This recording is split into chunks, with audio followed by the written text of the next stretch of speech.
Now, you talked about helping your league. And I'm a helper.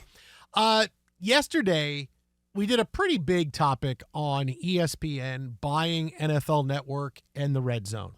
And the reaction after that happened was, to a man, fans say ESPN's just going to screw it up.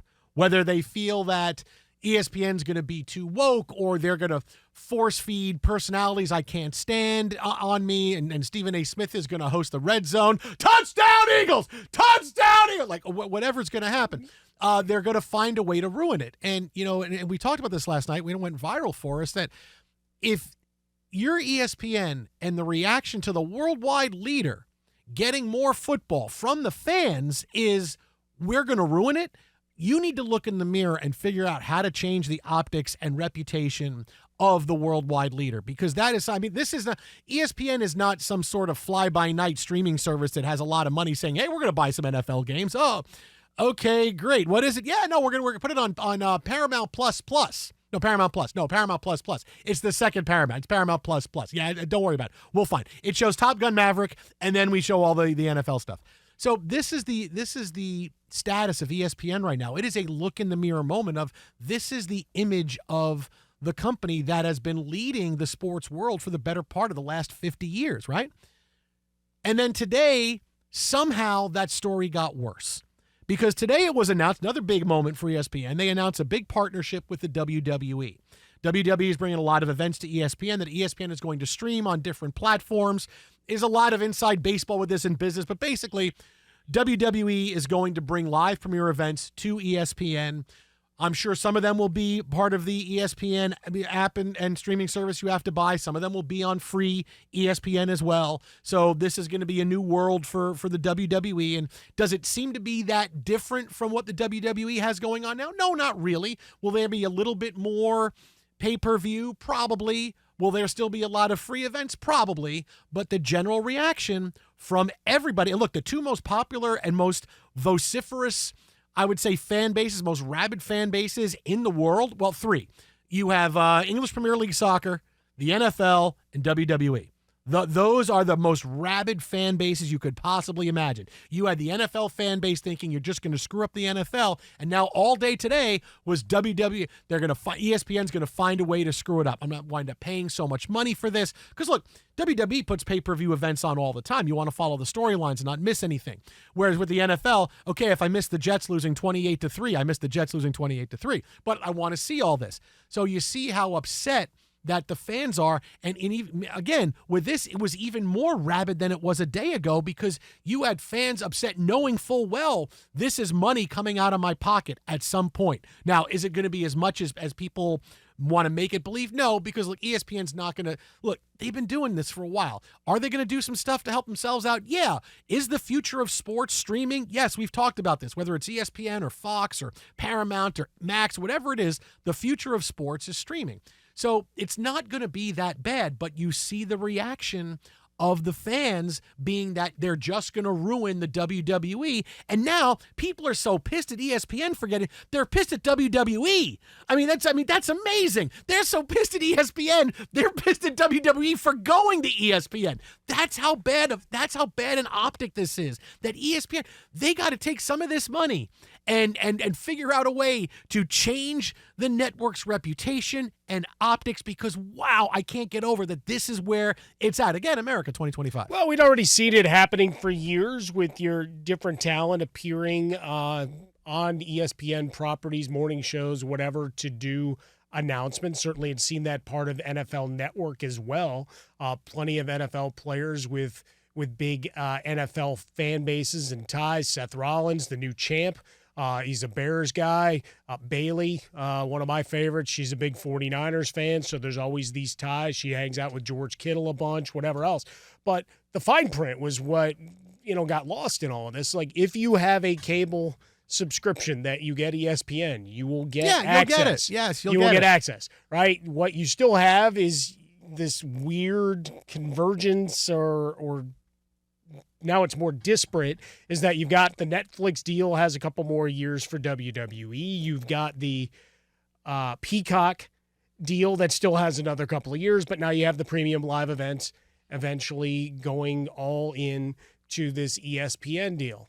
Again, if you have a cable subscription, you have any number, and they had to enumerate them as the day went on because everybody was mad. Is it more expensive if you have to buy? Yeah, it's $29 for what ESPN is putting out. But if you already have ESPN as part of your cable package, you're going to be okay. It's going to be okay. Now the Peacock subscription, depending on what you had, what is it, $11 a month or $17 a month or whatever, and you've got the archives of the WWE, so fans, wanting to go back and watch the Mega Powers, you're still going to have to keep your Peacock subscription. You're not going to be able to get rid of that. Yeah. But it's like all of it. It evolves. And again, you don't want to pay for it? Make a choice with your wallet. Nobody's forcing you and holding you over a barrel. It's like when people go to a theme park or whatever else. It's so expensive. Like, you knew that going in. And yes, now you have to learn the new place on your cable system or download a different app. But you're going to get a code. Does it mean that eventually they're not going to go into your pocket deeper? No, that's exactly what it means. Yeah. Just right off the... But it's not like you're not going to get them. But it doesn't matter because no matter what the truth is, fans don't want ESPN to have WWE. They don't want ESPN to have the NFL. They don't want the worldwide leader in sport. It almost makes me feel bad for them. Again, like the Yankees. I almost felt bad for the Yankees the last few nights. Yeah. I almost feel bad for them. But you ready for it to get worse for ESPN? I mean, because this is of all the things that happen, this today is what blew me away. Now, this announcement goes on, and we don't talk about other people on other networks, the actual personalities, but me being there in the 90s in production and then being there for most of the 2000s hosting all night, I still am stunned. I know it's a different world right now, but to see Pat McAfee, part of WWE, right? Part of everything. Like he and Stephen A. Smith are ESPN's biggest stars, right? The fact that Pat McAfee can unprompted go on Twitter, right? Not that he's in the middle of a war with somebody or when it was a year ago with Norby Williamson, who I remember working for Norby back in the 90s, where it was, this guy's trying to sabotage my show. Okay, they have beef. But he decided to celebrate this thing, to go on social media and say, hey, great to see these two powerhouses of sports and entertainment come together. Then he says, quote, I assume all the mid-level, powerless, bum A suits at ESPN will attempt to muddy this somehow. Out of context leaks, ignorant anonymous opinions, etc. But in the end, this agreement will outlive the dinosaurs currently guarding desks in Bristol. And he gets away with it. Like, he can say this about ESPN within the company, not somebody who's a disgruntled employee that left. And let me tell you about how bad what they tried to do to me at ESPN. This is their second biggest star at any event. Their second biggest star who decides unprompted, I am going to torch the company that I work for. And okay. Like, really, I mean, if ESPN, you'll know if tomorrow there's no sort of disciplinary action for Pat McAfee for just taking on ESPN with this, you will know that they are absolutely toothless and they're just lost. Like, I can't believe that we're talking about the status of ESPN going from the company that embraced sports fans that for the longest time were underserved, and now look at ESPN. They do things so great, and they do everything so awesome, and everybody that I knew growing up wanted to work at ESPN. I wanted to work at ESPN. Then they became the evil empire, but so, boy, they have everything, but what are you going to do? We get great college football, college basketball, NFL. Now here we are where it is completely different. And not only are the fans upset with what they see going on with ESPN, again, you have the second biggest star, unprompted, not involved in a war with anybody, not bad, just saying powerless bum ass suits. The agreement will outlive the dinosaurs. Like, wow, man, I can't believe he said that. Two things. Change is inevitable. Change is hard, right? So if you got used to where you were consuming your product, and then it goes to ESPN, which is not the same ESPN you and I grew up with by any rational person's just watching what it's become, right? It was SportsCenter. It was Sports Reporters. It was a couple shows like that. And then you had live events. That was it. And then it became more personality, more debate, more whatever, the radio shows moving in. Now with Pat McAfee, we haven't had an outward battle. He's been on and off WWE for some period. Now, you can always use hey, I got a young family at home and all of that.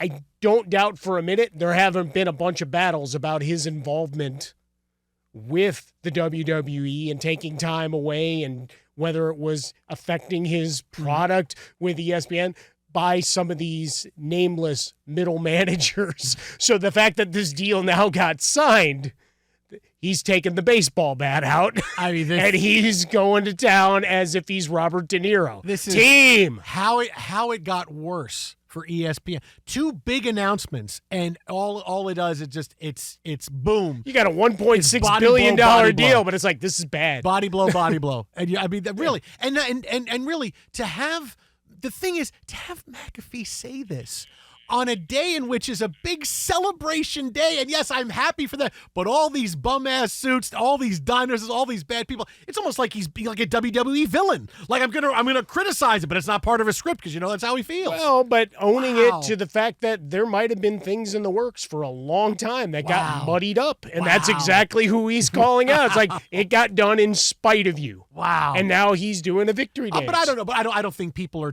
they were trying to torpedo the deal with WWE. Like, it's a big business venture. No, but sports and entertainment. It gets above the people that are in offices. This is at the highest level. Right, of the but if some of those people got into those meetings and he was dealing with them, they're not going to torpedo a $1 billion deal. That people aren't in those kind of meetings. Trust me, I know who's in those kind of meetings. Nobody and I don't know anything about it. Jason. Nobody that he's taught. I was there. I was inside the walls there for a long time. I talk to people, all right? I know who's in these meetings, right? The level of people that he's talking about are not at the highest level of these meetings. They're not sitting here saying, hey, we don't know, we want to get in bed with the WWE. Wait, what? That's not happening. Trust me. Trust me. Trust me. Just going to let it go. I want you to trust me. You're the smartest guy in the room. Oh, now you're upset. Now you're upset. Oh, okay.